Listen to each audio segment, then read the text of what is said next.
What do you get when a Venezuelan walks into a Scottish bar? Hey guys, it's Felix from Bars and Cigars ATL, and you probably get the beginning of a very bad dad joke. But what's not a joke is what I have for you today.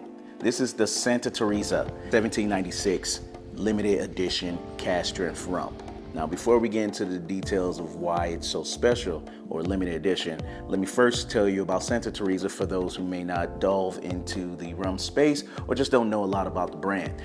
Santa Teresa is one of Venezuela's oldest rum producers, and they're world renowned for their methodologies in blending and, of course, aging rum.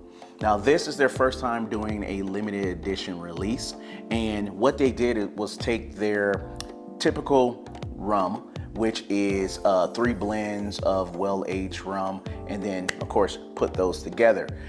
This one here actually went through the Solera process, which is another methodology that's kind of a waterfall effect, not to get too deep into the details, but it's a tiered process with the older rums at the bottom, and as you add newer rums, a little bit of that old rum remains in the cask as you continue to add, so you have this kind of domino effect. What that results in is a beautifully blended, unique rum where you have the maturity of some of the older rum and then some of the bright new flavors of the younger rum. And then with this special limited edition, what they did is, of course, take that rum and spend another 13 months aging it in a Speyside Scottish whiskey cask. So again, first time ever doing it. Glad I was able to get my hands on it. I actually learned about this at the Atlanta Magazine Whiskey Festival that just happened a couple of months ago. They had it to sample, but it wasn't out yet. And as soon as it hit the streets, I had to get my hands on it. But spent some time. I don't really remember the notes and flavors, just something that sparked my interest. So today we're gonna get into this, all right? So as usual, we're gonna pour it into a glass, we're gonna nose it, we'll take it to the palate, and I'll give you my summary of it. And again, of course, with rum, I love to pair with a cigar, so this is gonna be interesting having the rum characteristics and that Speyside Scotch notes to it. So let's get into it. As you can see, I haven't even taken it out of the canister.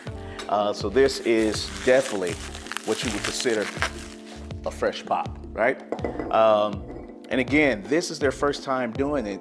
First time I've ever seen any rum in a Scotch cask. So again, we've had rums that have been aged in ex-bourbon barrels, but not quite a Speyside. And if you know anything about Speyside, that's usually where you get some smokiness, maybe even some peatiness.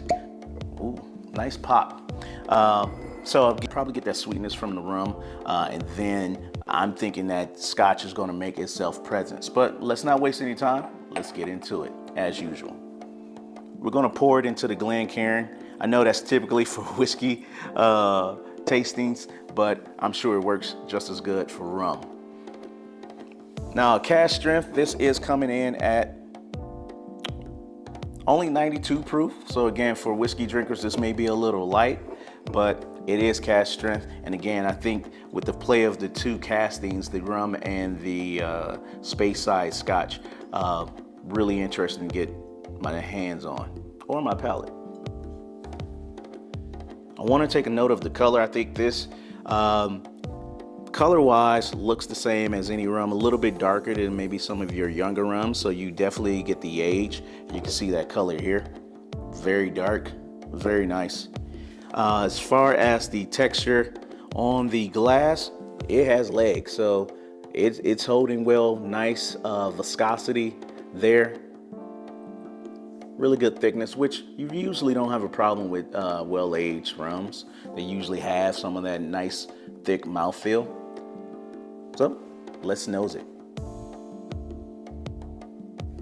Up front, you get Venezuelan rum, which is that rich sugarcane, well-aged, thick, almost like a molasses type sweetness, but with some creaminess on top.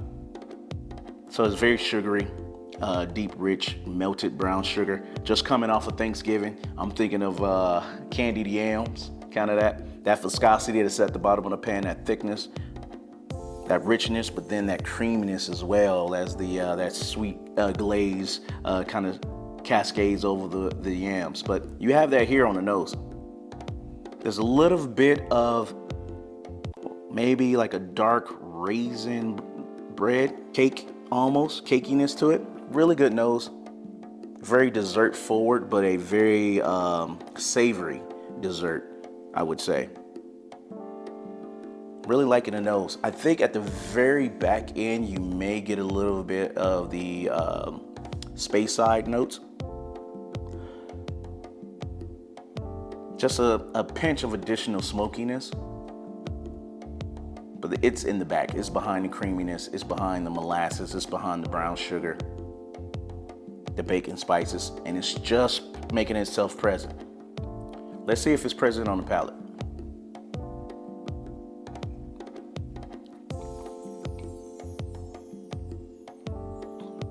Oh, it's present. It is definitely present. Didn't have to wait long to get that additional spice and pepper and smokiness. It is mid palate on back. It helps the palate kind of radiate on the back end. You still get that creaminess. So that's kind of a faint top layer, but the middle is just thick, it's viscous, has some additional spice to it. And then, like I said, that kind of dark barrel char depth to it. And that comes from that 13 months of aging, I'm sure, in that Speyside cask. Yeah, and actually it's making itself more present. That kind of charred barrel is coming through.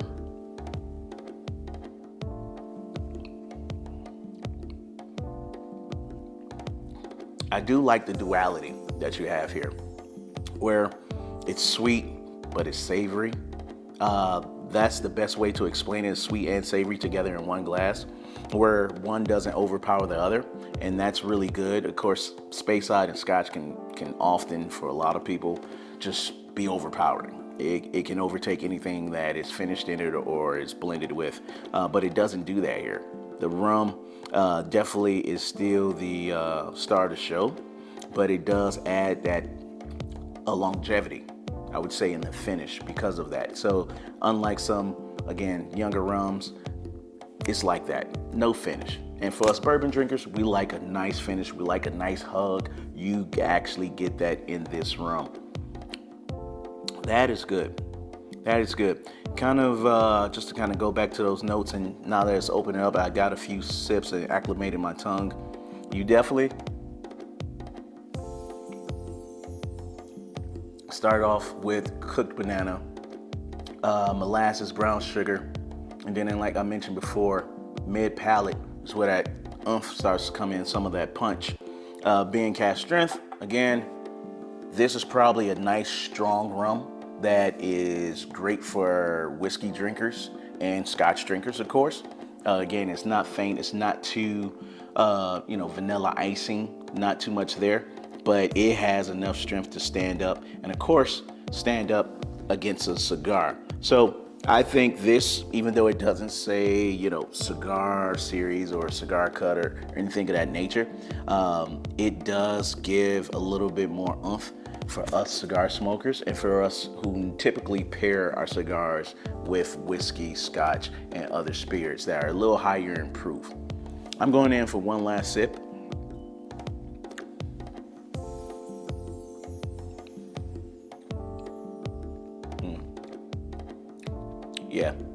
Yeah, I do love the duality. So I'm going to mention that again. The duality of sweet and savory is just a perfect description of what you have here.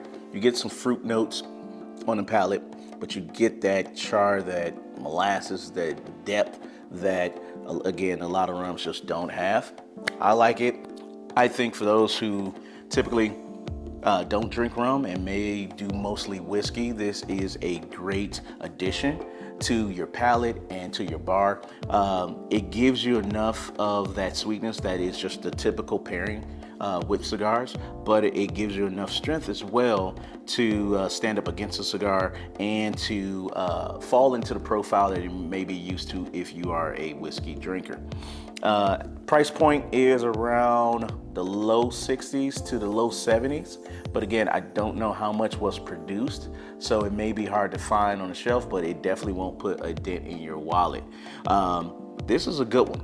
I am very happy with the choice. Thank you again to Atlanta Magazine for your whiskey festival. I will continue to come as long as you continue to have new brands that are innovative, that are bringing us spirit lovers something new to put on our palates. So again, just to summarize it, this is the Santa Teresa 1796 limited edition cask strength Speyside. Additional 13 months in a Scottish Speyside whiskey cask, and I'll tell you, this is a good spirit for you to grab. Great sweetness, great depth, great spice, just a great mouthfeel, and a long-lasting finish, and that's something that we like. All right, guys, if you like this review, send it over to a friend that may be thinking about getting into rums, or your whiskey guy who thinks that he doesn't like rum. This is one that he would definitely enjoy on these cold nights by the fire pit smoking a cigar. Subscribe so you don't miss another review. We got a lot more coming at you. We got some new cigars from Foundation, from Aganorsa that we're going to review, and I got some more spirits coming at you. So again, you don't want to miss that. Subscribe, save this, so when you see a bottle, you'll know to pick it up. All right, guys, this is Felix signing off. Light up your life.